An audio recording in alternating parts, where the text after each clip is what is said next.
Bonjour et bienvenue à cette capsule d'auto-formation portant sur la G Suite et Google Classroom en classe. Cette capsule est la première d'une série d'auto-formations qui porteront sur l'utilisation pédagogique des outils Google tant par les enseignants que par les élèves. Mais qu'est-ce que la G Suite et Google Classroom? D'abord, effectuons un petit tour guidé des différentes applications qui nous sont offertes. Les applications de la G Suite sont accessibles à partir de la page d'accueil de Google, à condition d'avoir un compte fourni par le Centre de services scolaires, tant pour les enseignants que pour les élèves. Vous y trouverez une panoplie d'applications bureautiques, que ce soit pour le traitement de texte, effectuer des présentations, également y stocker des fichiers, et vous y trouverez bien entendu l'application Google Classroom facilitant comme ça les échanges pédagogiques entre les enseignants et les élèves. En plus de fournir un accès à des logiciels bureautiques aux enseignants et aux élèves, la G Suite favorise grandement la collaboration et le partage des fichiers. Également, il est possible d'y stocker de nombreux fichiers dans le nuage, donc on parle ici d'infos nuagiques, et ce stockage est illimité. Également, il est possible d'y accéder à travers différentes plateformes, que ce soit des tablettes numériques, des ordinateurs portables ou même des téléphones. Voici la liste des applications de base de Google ainsi que leur équivalence tant du côté de Microsoft que d'Apple. Donc, si vous êtes familier avec ces deux systèmes d'exploitation, vous y retrouverez des applications ici qui sont compatibles avec les formats de Microsoft. Donc, que ce soit Gmail, vous pouvez vous en servir comme d'un serveur de courriel tout comme Outlook, que ce soit Google Agenda également qui vous permet de gérer votre calendrier. En plein centre, représenté par un triangle, nous avons ici Google Disk, qu'on va développer davantage, qui est un peu le pendant de OneDrive du côté de Microsoft. Et pour les applications bureautiques classiques, nous avons ici Google Documents qui fait office de remplacement à Word, Microsoft Word, Google Présentation qui fait office de remplacement à PowerPoint et finalement Google Feuille de calcul qui est compatible avec les feuilles Excel. Nous allons désormais effectuer de brèves présentations sur chacune des applications de la G Suite, du moins les applications susceptibles d'être utilisées en classe. Veuillez prendre note que chacune de ces applications sera accompagnée d'une auto-formation ou de capsules d'auto-formation beaucoup plus détaillées sur chacune de leurs fonctionnalités. Commençons d'abord avec Google Disk. Google Disk est le lieu central de stockage de fichiers. Comme il a été dit tout à l'heure, son espace est illimité. Donc, il y a la possibilité ici de téléverser des vidéos, des fichiers photos. On n'a pas à se soucier ici de limites de stockage.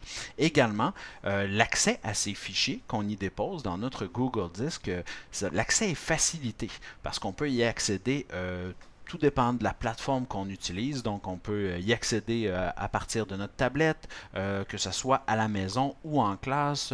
Ces fichiers, étant donné qu'ils sont stockés ici dans un nuage, on peut y accéder de partout. Également, élément très intéressant ici, tant pour les enseignants que pour les élèves, il s'agit de la sauvegarde automatique.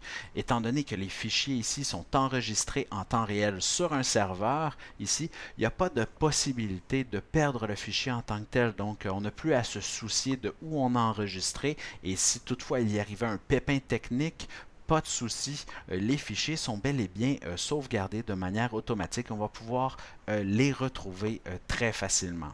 Également, comme vous allez voir dans la capsule portant sur l'info nuagique, vous expliquant comment ça fonctionne, vous allez voir que le partage et la collaboration ici est facilité. Donc, le partage d'un fichier entre l'enseignant et l'élève, mais également entre les élèves eux-mêmes ou entre les enseignants eux-mêmes est facilité grâce à Google Disk.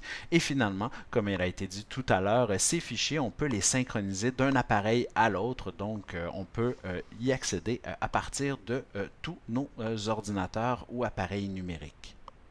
Google Documents est un outil de traitement de texte. D'abord et avant tout, il faut comprendre qu'il est compatible avec les formats Microsoft Word, donc les points doc et les points docx. Donc, il y a la possibilité ici de réinvestir le matériel qui avait été utilisés ou développés au préalable. On est capable comme ça de les importer, de les utiliser à l'intérieur de Google Documents. Également, la grande force de Google Documents, c'est son volet collaboratif. Donc, on est capable d'écrire à plusieurs en même temps à l'intérieur d'un même document. Également, comme il a été mentionné, la sauvegarde est automatique. Donc, il n'y a plus de chance de perdre son travail. Donc, et même si on faisait une fausse manipulation, grâce à l'historique des versions, on serait capable de revenir aux versions antérieures et ce, depuis le début, depuis la création du fichier. Et finalement, Google Documents regorge de petits outils, dont celui qui nous permet comme ça d'insérer facilement et de rechercher des images libres de droit à partir de Google Images. Donc, on se soucie ici des droits d'auteur et de les respecter. Google Feuille de calcul est un tableur ici conventionnel, tout comme les Excel. Il permet comme ça de collecter des données à l'intérieur d'une feuille de calcul. Également, celui-ci, tout comme l'ensemble des outils Google, permet un volet collaboratif facilité et également permet de générer ici des graphiques à partir des données collectées. Google Présentation, le pendant du fameux PowerPoint, permet la réalisation et la création de présentations assistées par ordinateur. Donc, les élèves et les enseignants pourront, soit de manière individuelle ou également de manière collaborative, travailler sur des présentations. Ils pourront également y faire quelques animations ici, des transitions entre les diapositives et bénéficier de l'ensemble des outils, dont celui de recherche d'images libres de droit. L'application Google Agenda, quant à elle, permet aux élèves et aux enseignants de centraliser dans le fond leur organisation personnelle, donc d'y inscrire les différents événements. Également, Google Agenda se synchronise ici avec Google Classroom, donc dès que l'enseignant déposera un échéancier d'un travail à remettre, celui-ci s'inscrira automatiquement dans l'agenda de l'élève. Également, cet agenda peut être synchronisé à travers les différentes plateformes et appareils qu'utilise l'enseignant ou l'élève, donc que ce soit sur le téléphone, sur une tablette numérique ou sur un ordinateur. On le sait qu'une image vaut 1000 mots et qu'il est important comme ça de se voir. Il y a l'application ici Google Meet, une application ici de visioconférence qui permet comme ça aux enseignants et aux élèves de se rencontrer. Donc cette application Google Meet est désormais intégrée à l'application Google Classroom. Donc une classe comme ça est créée et les élèves et les enseignants pourront s'y donner des rendez-vous. Également à l'application Google Meet, il y a un outil ici de clavardage où on est capable d'écrire et de discuter pour pouvoir comme ça poser les questions pendant le déroulement de la rencontre. Au sein de la G Suite, on retrouve également un outil de création de formulaires, Google Formulaire. L'enseignant pourra comme ça créer des sondages ou même des questionnaires qui vont s'auto-corriger.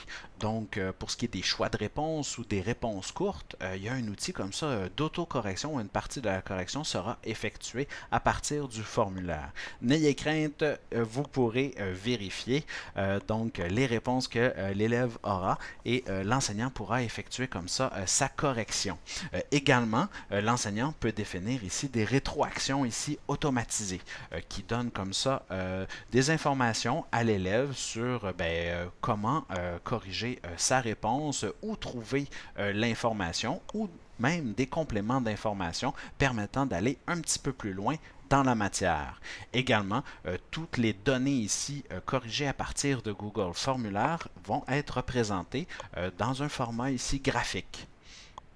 Pour les artistes et les personnes qui ont besoin de dessiner pour pouvoir communiquer leurs pensées, il existe Google Jamboard. Google Jamboard est un tableau blanc numérique accessible en ligne. Donc, vous pourrez ici dessiner, griffonner, y faire des remue-ménages. Donc, tant les enseignants que les élèves pourront comme ça esquisser sur Google Jamboard et celui-ci est collaboratif. Donc, pour être capable ici d'illustrer son propos, les enseignants et les élèves pourront, à l'intérieur d'un Google Meet, esquisser leurs pensées avec Google Jamboard.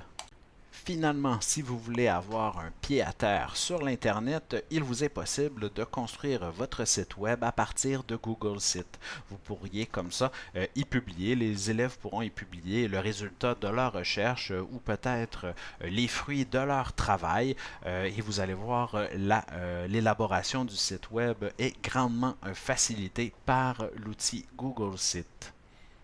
Maintenant que nous avons fait un petit tour guidé des différentes applications de la G Suite, qu'est-ce que Google Classroom? Grosso modo, l'outil Google Classroom, c'est quoi? C'est un endroit où toutes ces ressources, toutes ces applications sont rassemblées. Donc, à l'intérieur de Google Classroom, l'enseignant va pouvoir y déposer comme ça des fichiers à partager aux élèves. Les élèves vont pouvoir remettre leurs travaux et leurs devoirs réalisés à partir des applications bureautiques de traitement de texte, de tableur ou de présentation. Google Classroom également va faciliter la gestion de l'agenda. Les échéanciers vont venir s'y déposer. Également, toujours à l'intérieur de Google Classroom, on va y retrouver un lieu de visioconférence où enseignants et élèves vont pouvoir se rencontrer de visu. Et finalement, l'enseignant va pouvoir également, comme ça, soumettre des questionnaires pour vérifier la compréhension des élèves. Donc, Google Classroom rassemble l'ensemble des ressources de la G Suite, l'ensemble des outils en un tout, simplifiant comme ça l'utilisation par tout le monde. Ainsi, les outils sont centralisés, les communications entre les enseignants, les parents et les élèves sont facilitées. Il y a possibilité comme ça de partager les fichiers tant de part et d'autre. Il est très facile comme ça pour les enseignants ou les parents de faire le suivi des travaux des élèves. Il est également facilitant pour les enseignants de fournir des rétroactions et des commentaires à l'intérieur des travaux réalisés par les élèves.